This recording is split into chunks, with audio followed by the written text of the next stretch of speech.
Bien, miren ustedes, eso que están viendo ahí es la explicación de esto que estamos hablando del nivel operacional.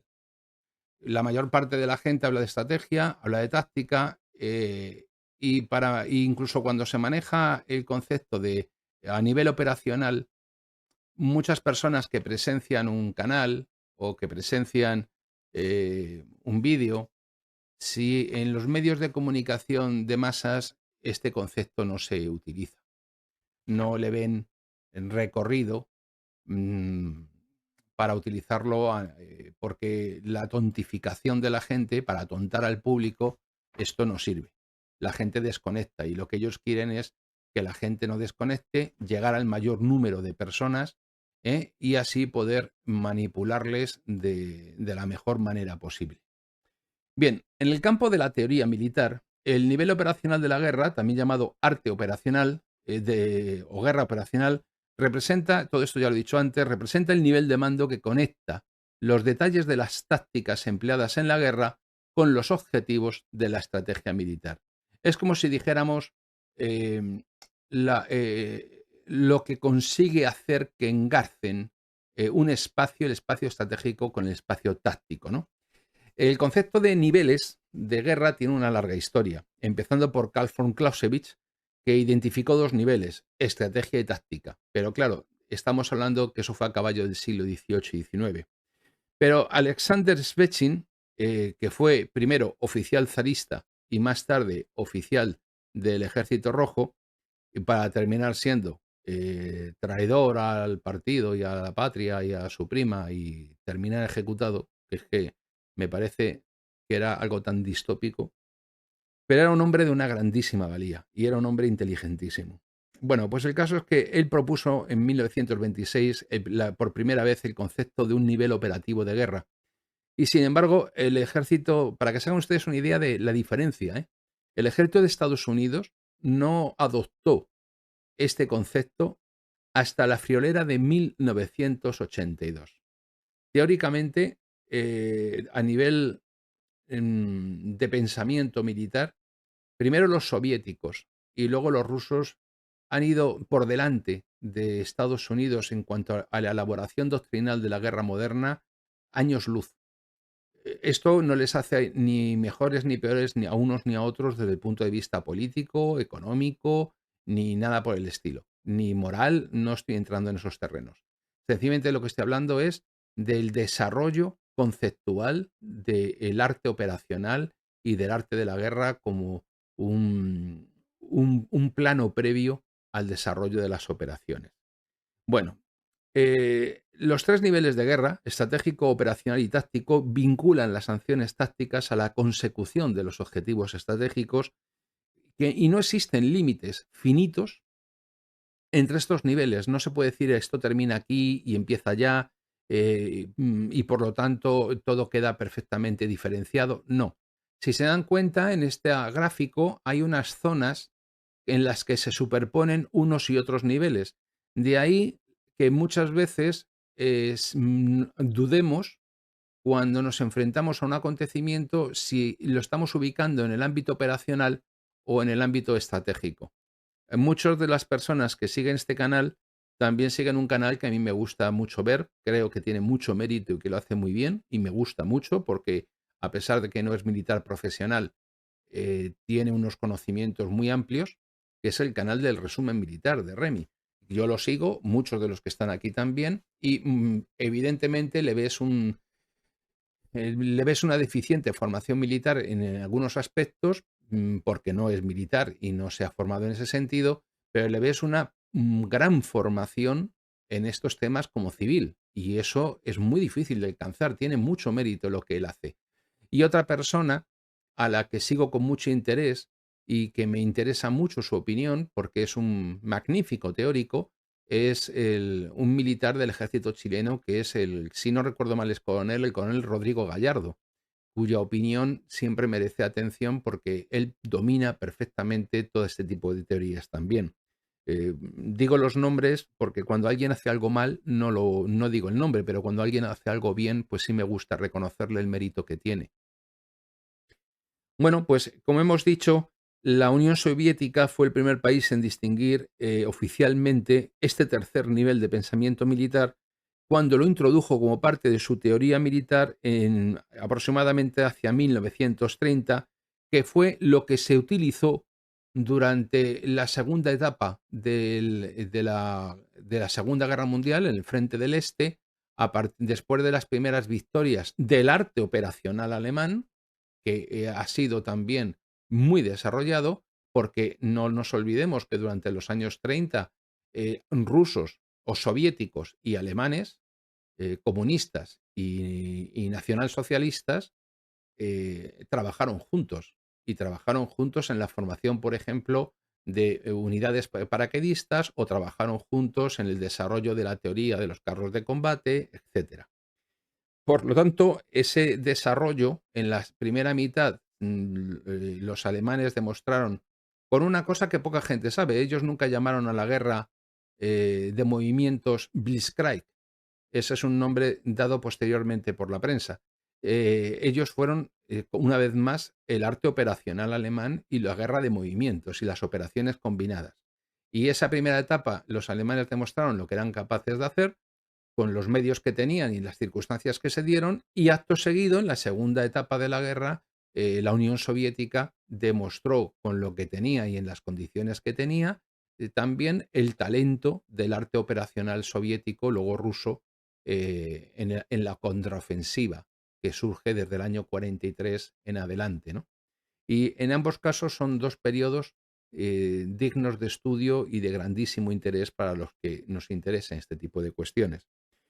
Bueno, en la doctrina militar de Estados Unidos, el arte operacional es definido como el enfoque cognitivo de los comandantes y el Estado Mayor para desarrollar estrategias, campañas y operaciones para organizar y emplear fuerzas militares integrando fines, formas y medios. El nivel operacional correlaciona esas necesidades políticas y el poder militar, es lo que nos están contando. Y se define por su alcance, el nivel operacional se define por su alcance político-militar y no por el tamaño, la fuerza, la escala de operaciones o el grado de esfuerzo que signifique su desarrollo. Por lo tanto, tenemos que el arte operacional de la guerra se ocupa de 4 elementos esenciales: tiempo, espacio, medios y propósito. Y a través de medios como la dirección de tropas y la asignación de recursos, es como el arte operacional alcanza la consecución de objetivos políticos al producir la generación y aplicación del poder militar de forma óptima, ¿no? Y bueno, eh, no me voy a extender más sobre el arte operacional, pero espero haberles dado una idea de qué es y qué significa. Y ahora directamente voy a tratar de centrarme en muy por encima cómo se desarrolló durante la campaña rusa en Siria, para que lo puedan entender, ¿no? Bueno, ya conocemos el origen del conflicto en Siria, también conocemos básicamente el origen del arte operacional en Rusia, y también nos encontramos con que en un momento determinado Rusia se encuentra ante la disyuntiva del comienzo de la guerra en Siria y se tiene que hacer la pregunta de qué hace ante esa situación. Bueno, al principio Rusia decidió intervenir, ahora veremos por qué, y al principio, pues Occidente se pensó que Rusia iba a fracasar sí o sí, no tenía ninguna posibilidad de tener éxito, pero para sorpresa de la OTAN y de los Estados Unidos, los rusos lograron todos sus objetivos estratégicos en un coste relativamente bajo en solo 3 años y medio. Claro, ¿cómo lo hizo Rusia? Bueno, pues la respuesta la podemos encontrar en la aplicación del arte operacional, porque los rusos planificaron para las operaciones en Siria partiendo de los 5 elementos del proceso del pensamiento militar ruso. Ese pensamiento militar ruso que tan claramente estudió en su día un teórico que estudiaremos aquí en el canal, que fue George Kennan, cuando escribió aquel libro, que se lo haré llegar a los miembros geopolíticos del canal, igual que el resto del material. Eso sí, está en inglés, que es digamos, las fuentes de la conducta militar soviética. Es un libro muy interesante y nos permite entender también por qué las cosas han sido así. Yo soy consciente de que muchas cosas de las que les facilito a los geopolíticos del canal no son de una aplicación inmediata, no son el comentario de las noticias, sino que tienden a la formación en general, pero de eso se trata en el canal también. No, o sea, para hacer, para dar likes y todo eso, que ustedes no le dan likes a esto ni muertos, porque lo he visto. Luego, además, los directos que más gente ve son los que menos esfuerzo me han supuesto, como la evolución del pensamiento geopolítico, el récord del canal. No me pregunten por qué, no lo sé. Pero no ha sido para mí ni mucho menos el directo que más trabajo me ha dado o que más profundidades podía dar. Pero no voy a criticarles, que luego me dicen algo. Bien, pues este proceso mental de los militares rusos era, primero, un análisis histórico. Segundo, las tendencias de ese proceso. Tercero, la previsión y el pronóstico de qué podía pasar. Cuarto, formas y métodos que se deben utilizar para actuar. Y el quinto, pues ver la correlación de fuerzas y los medios por cada una de las partes en juego. Y este proceso, que es un proceso militar, pero es un proceso también dialéctico, muy de la dialéctica marxista heredada de Hegel, pues lo habían heredado directamente de los teóricos, de aquellos teóricos soviéticos, en su mayoría reprimidos en los años 30, ¿no?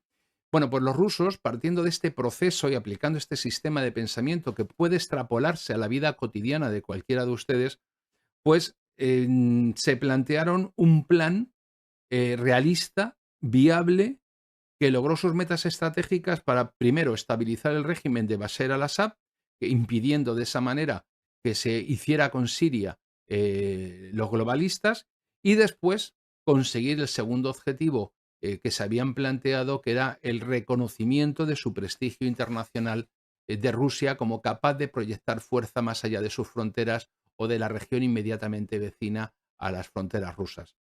Bueno, los objetivos estratégicos voy a tratar, insisto, de abreviar.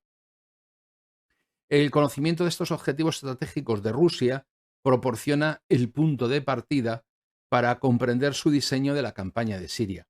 La Estrategia de Seguridad Nacional de 2015 de Rusia enumeraba dos objetivos estratégicos específicos aplicables a Siria. El primero es seguridad a través de fortalecer la defensa del país, y el segundo se enfoca con el reconocimiento internacional y dignidad nacional a través de consolidar el estatus de la Federación Rusa como un poder mundial de primer orden, cuyas acciones tienen el fin de mantener la estabilidad estratégica en un mundo policéntrico. Fíjense qué cantidad de cosas nos dijeron los rusos en 2015. Un mundo policéntrico, es decir, un mundo con distintos lugares y centros de poder, un mundo en el que se mantiene una estabilidad estratégica y donde la gente y los estados y los espacios civilizatorios pueden convivir y cooperar sin entrometerse en uno en el otro y sin pretender un único centro de poder y un one world, como hemos dicho en otro directo, y un único gobierno mundial. Es decir, la propia estrategia de seguridad nacional ya define un planteamiento que es perfectamente ideológico, si se quiere, y por lo tanto que puede ser asumido o rechazado respecto del que Occidente representa. Y ahí, como todo en este caso, el que a uno le guste más una cosa u otra, allá cada cual.